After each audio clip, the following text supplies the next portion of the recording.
udah gede ya, udah kuliah kan ya. Terus skripsinya kapan selesainya? Lulusnya mau kapan? Terus kalau nggak lulus nanti kamu kerjanya kapan? Oh iya, ngomong-ngomong, kamu kapan nikahnya? Nah, ada nggak sih dari kalian yang mungkin diberikan pertanyaan-pertanyaan seperti tadi sekali, 2 kali, bahkan berulang kali?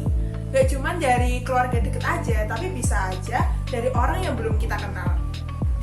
Dan alasan-alasan yang sering kali mereka gunakan adalah, kan kamu sekarang udah gede, udah dewasa, harus bisa ngapain aja, harus udah punya apa aja, dan lain sebagainya.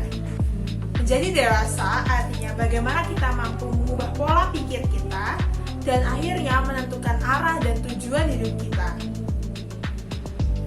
Berbeda dengan pandangan masyarakat mengenai bagaimana itu menjadi dewasa. Di dalam masyarakat, menjadi dewasa artinya kamu sudah harus bisa bertanggung jawab, mandiri, sudah menikah, bekerja, dan lain sebagainya. Keharusan-keharusan inilah yang terkadang membuat seseorang yang sudah seharusnya dia sudah dewasa, tetapi takut untuk menjadi dewasa. Nah, dari situ, di sini aku, Dinda, ingin mengubah pola pikir masyarakat mengenai apakah itu menjadi dewasa. Menjadi dewasa artinya bagaimana kita mampu mensyukuri pengalaman-pengalaman hidup kita, dan dari pengalaman itu bagaimana kita mengembangkannya dan mempersiapkannya untuk masa depan.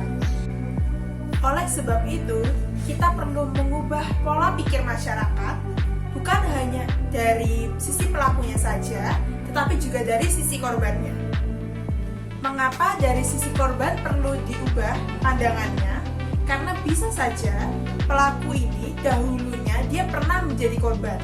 Setelah dia diberikan pertanyaan tersebut, dia menganggap bahwa hal-hal tersebut itu wajar ditanyakan kepada seseorang yang memang sudah seharusnya menjadi dewasa.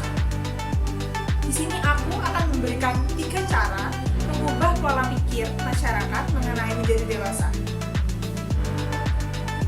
Terdapat 3 hal yang perlu kita lakukan di dalam mengubah pola pikir masyarakat tersebut. Yang pertama adalah kita perlu untuk mencintai diri kita sendiri. Proses pendewasaan akan terhambat dan susah terjadi apabila kita belum menerima diri kita sendiri untuk saat ini, masa lalu, dan ke depannya.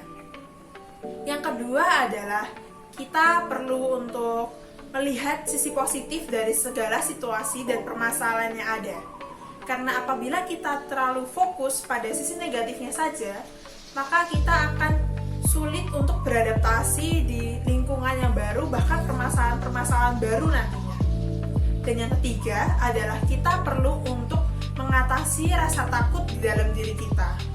Karena rasa takut itu merupakan musuh kita yang menjadi penghambat dari kesuksesan dan kebahagiaan kita sendiri. Sebagai contoh misalnya, pada saat orang lain menanyakan kepada kita, kapan kamu menikah, kapan bekerja, kapan lulus, dan lain sebagainya, apabila kita mencintai diri kita sendiri, maka kita tidak akan menganggap bahwa pertanyaan tersebut menjatuhkan atau menjelek-jelekan kita. Kemudian apabila kita mampu melihat dari sisi positifnya dari pertanyaan itu, maka kita akan menganggap bahwa siapapun yang menanyakan pertanyaan itu, mereka benar-benar khawatir dengan kehidupan kita. Dan kita tidak perlu takut apabila menjumpai pertanyaan tersebut, karena dengan pertanyaan-pertanyaan itu kita mampu mengembangkan hidup dan pola pikir kita.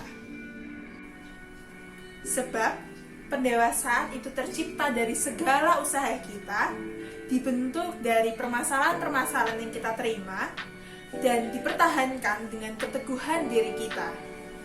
Be happy, be you. Saya Dinda, sekian dan terima kasih.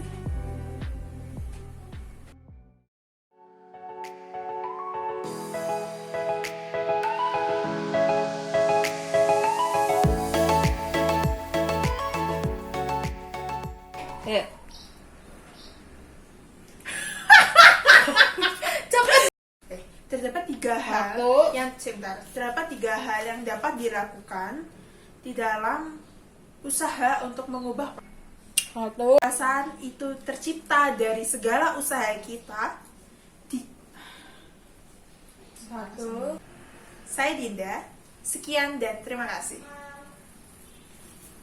Aduh.